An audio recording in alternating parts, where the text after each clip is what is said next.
모든 시험 무거운 짐을 주 예수 앞에 아뢰이며 근심에 쌓인 날 돌아보사 내 근심 모두 받으시네.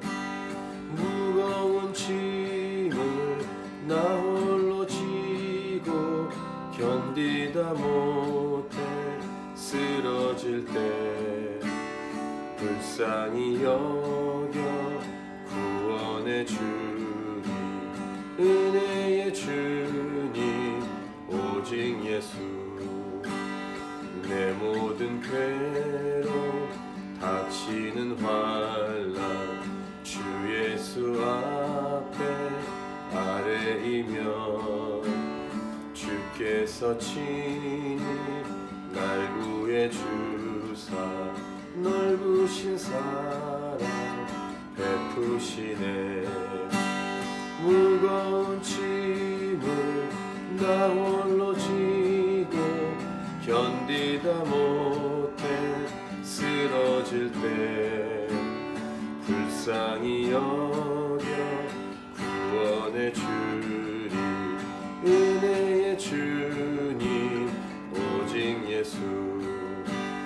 내 짐이 점점 무거워질 때 주 예수 앞에 아뢰이며 주께서 친히 날 구해 주사 내 대신 짐을 져주시네.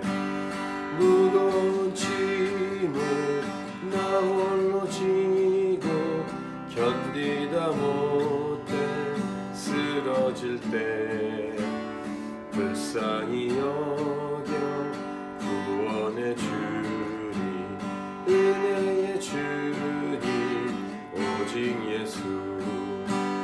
마음의 시험 무거운 죄를 주 예수 앞에 아뢰이면 예수는 나의 능력이 되사 세상을 이길 힘 주시네. 무거운 짐을 나 홀로 지고 견디다 못해 쓰러질 때 불쌍히 여겨 구원의 주님, 은혜의 주님 오직 예수.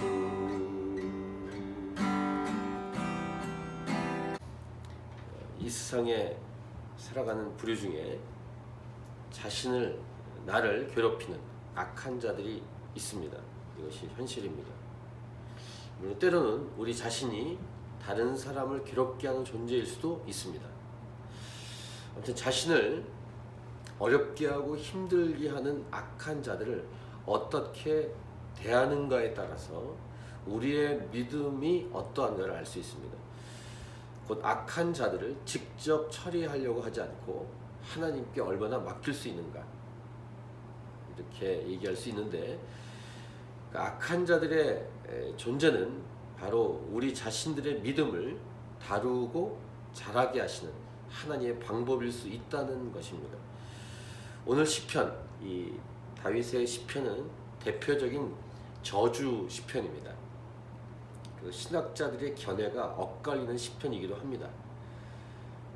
이 어려움과 고통, 특히 공격을 당할 때 어떻게 할 것인가에 대한 하나님의 말씀을 이 다윗의 시를 통해 우리가 배울 수 있습니다.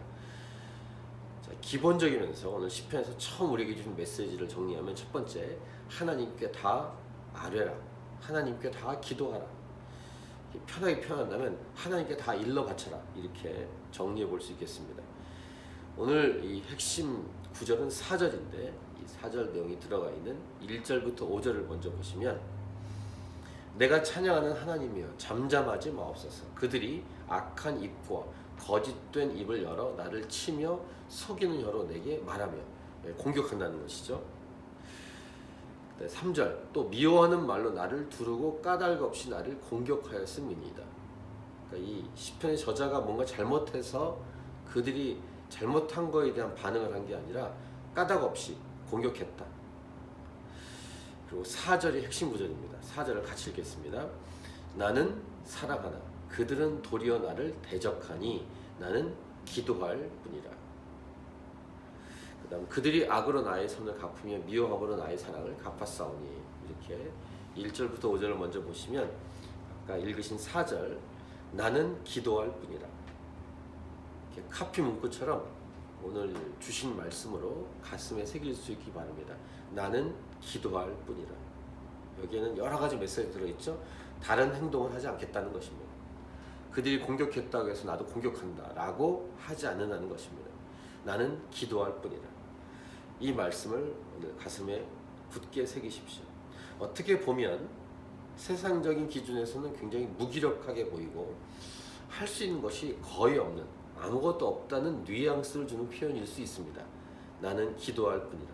하지만 믿음으로 이 고백을 할 때 우리가 기도를 하는, 그러니까 기도를 받으시는 그 분이 어떤 분이신가를 믿는다면, 즉 하나님이 어떤 분이신가를 믿는다면 가장 강력한 행동과 가장 강력한 태도와 가장 강력한 조치라고 할 수 있습니다.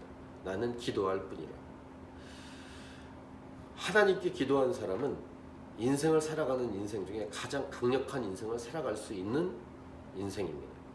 우리는 새벽 기도를 하기 위해서 이곳에 모였는데 기도 중에 새벽 기도를 하는 사람이야말로 이 세상을 살아가는 사람 중에 가장 강력한 사람입니다. 강함입니다. 이런 믿음이 우리에게 필요합니다.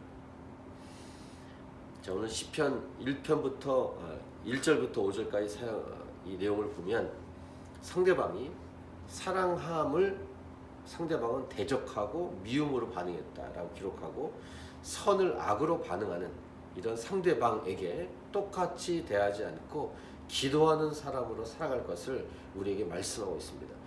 기도로 나아갈 때 다윗은 이제 6절 이하에 이제 이러한 기도, 즉 저주의 내용, 상대방을 향한 저주의 내용을 하나님께 아뢰고 있습니다.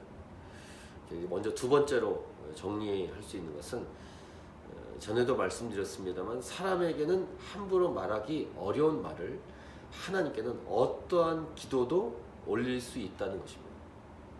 자, 어떠한 저주의 내용인지, 얼마나 조목조목 이 다윗이 저주의 기도를 하는지, 얼마나 자세하고 그 범위가 넓은지를 알 수 있을 텐데 6절부터 마지막 15절을 단계적으로 보겠습니다. 6절부터 8절은 그 상대방, 자기를 공격하는 개인에게 하는 저주 기도입니다. 그것은 이제 하나님께 올려드리는 것인데, 악인이 그를 다스리게 하시고, 이게 첫 번째입니다. 사탄이 그의 오른쪽에 서게 하시고, 저주 중에 저주죠. 그가 심판받을 때 죄인이 되어 나오게 하시고, 심판을 딱 받았는데 결과가 죄인이라고 찢겨 나오게 하시고, 그의 기도가 죄로 변하게 하시고, 그 다음 다섯 번째, 그의 연수, 그의 생명의 연수를 짧게 하시고, 여섯 번째, 그의 직분을 타인이 빼앗게 하시고, 이렇게 조목조목 상대방을 저주하는 기도를 하나님께 올려드리고 있습니다. 이러한 기도를 할 수 있다는 것입니다. 사람들에게는 할 수 없죠. 직접 할 수 없는데 하나님께는 이러한 저주의 기도를 할 수 있다라는 것입니다. 여기서 끝나지 않습니다. 이제 그 상대방의 가족들을 향한 기도를 합니다. 9절부터 13절인데 그의 자녀는 고아가 되게 하시고, 두 번째, 그의 아내는 과부가 되게 하시고. 이 말이 뭡니까? 그 상대방이 죽게 하라는 것입니다. 10절, 그의 자녀들은 유리하며 구걸하고 그들의 황폐한 집을 떠나 빌어먹게 하소서, 거지가 되게 하소서, 이런 내용입니다. 세 번째가, 네 번째는 고리대금하는 자가 그의 소유를 다 빼앗게 하시고, 그가 수고하는 것을 낯선 사람이 탈취하게 하시고, 그에게 인애를 베풀 자가 없게 하시고, 그의 고아에게 은혜를 베풀 자도 없게 하시고. 그다음 이 가족의 범위가 넓어집니다. 13절, 그의 자손이 끊어지게 하시고 후대에 그들의 이름이 지워지게 하소서. 이런 어떻게 보면은 좀 쉽지 않은 이런 저주의 기도를 이 다윗이 악인을 향해서 하고 있습니다. 이 기도를 직접 한다는 게 아니라 하나님께 올려드린다는 것이죠. 직접 하면 싸움이 나고 끝이 없습니다. 우리의 어리석음은 뭐냐면은 상대방에게 직접 대한다는 것이죠. 그렇게 하지 말라는 것입니다. 하나님께 이런 내용을 올려드리라는 것이죠. 자, 그 다음 이제 14, 15절은 조상들에게 관한 내용까지 얘기합니다. 이미 이제 지나간 과거에 대한 내용이죠. 그 상대방의 과거사, 자, 이런 겁니다. 여호와는 그의 조상들의 죄악을 기억하시며 그의 어머니의 죄를 지워버리지 마시고. 이런 기도까지, 이런 저주 기도까지 할 수 있구나. 상상도 못했는데 14절을 보면서 상상도 못한 정말 이 저주의 내용을 하나님께 올려드리고 있다는 사실을 알 수 있습니다. 15절, 그 죄악을 항상 여호와 앞에 있게 하사 그들의 기억을 땅에서 끊으소서. 엄청난 저주의 내용을, 상상하기도 쉽지 않은 저주의 내용을 이 다윗이 하나님께 올려드리고 있습니다. 좀 묵상해 보시면 다윗이 얼마나 고통스러웠는지를 알 수 있습니다. 고통스럽고 너무 힘들다 보니까 직접 그 사람에게 상대하진 않지만 하나님께 드린 저주의 내용이 엄청난 깊이와 넓이를 더하고 있다는 사실을 알 수 있습니다. 자, 그래서 저주 기도의 영역이 얼마나 크고 넓은지, 두 번째, 하나님께는 얼마든지 어떠한 기도도 할 수 있다는 것과 함께, 세 번째, 기도는 솔직하고 감추거나 꾸미거나 절제하지 않는다는 것입니다. 이것이 기도입니다. 그래서 여러분이 개인적으로 기도할 때, 새벽 기도 나왔을 때, 여러 가지 기도를 할 때 사람에게 퍼붓고 싶은 내용을 얼마든지 하나님께 올려드릴 수 있다는 사실을 이 시편, 오늘 시편을 통해서 우리는 확인하게 되는 것입니다. 만약에 내가 직접 이 기도의 내용처럼 그 상대방에게 대하려고 한다면 할 수도 없지만 하게 되면 죄를 또 짓는 것이죠. 자기가 또 내가 홀로 상대방에게 직접 이런 내용을 하려면 그런 능력도 우리에게는 없습니다. 그런데 우리에게 능력도 없고 할 수도 없고 하면 안 되지만 이런 기도의 내용을 하나님께 올려드린다면 내가 하는 것보다 하나님이 훨씬 더 강력하게 할 수 있겠죠.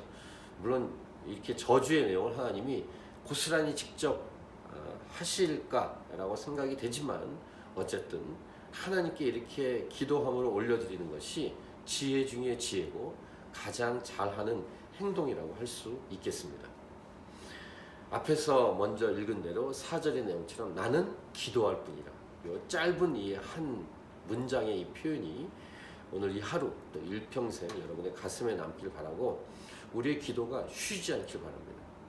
사도 바울이 쉬지 말고 기도하라 라고 말했는데 이러한 저주의 내용까지 포함한다면 정말로 기도할 수 있는 내용이 굉장히 많을 것입니다. 개인에게 뿐이겠습니까? 어떤 상대방, 회사, 공동체, 나라, 민족 다 펼쳐진다면 이러한 저주기도 내용부터 시작해서 하나님께 올려드리는 찬양기도까지 다 합친다면 엄청난 내용의 기도가 우리의 기도가 될 수 있고 기도를 다 하면은 시간이 부족할 것입니다. 사도 바울의 쉬지 말고 기도하라는 말이 이해가 됩니다. 기도는 놀랍고 강력합니다. 성경은 기도를 강조하고 있습니다.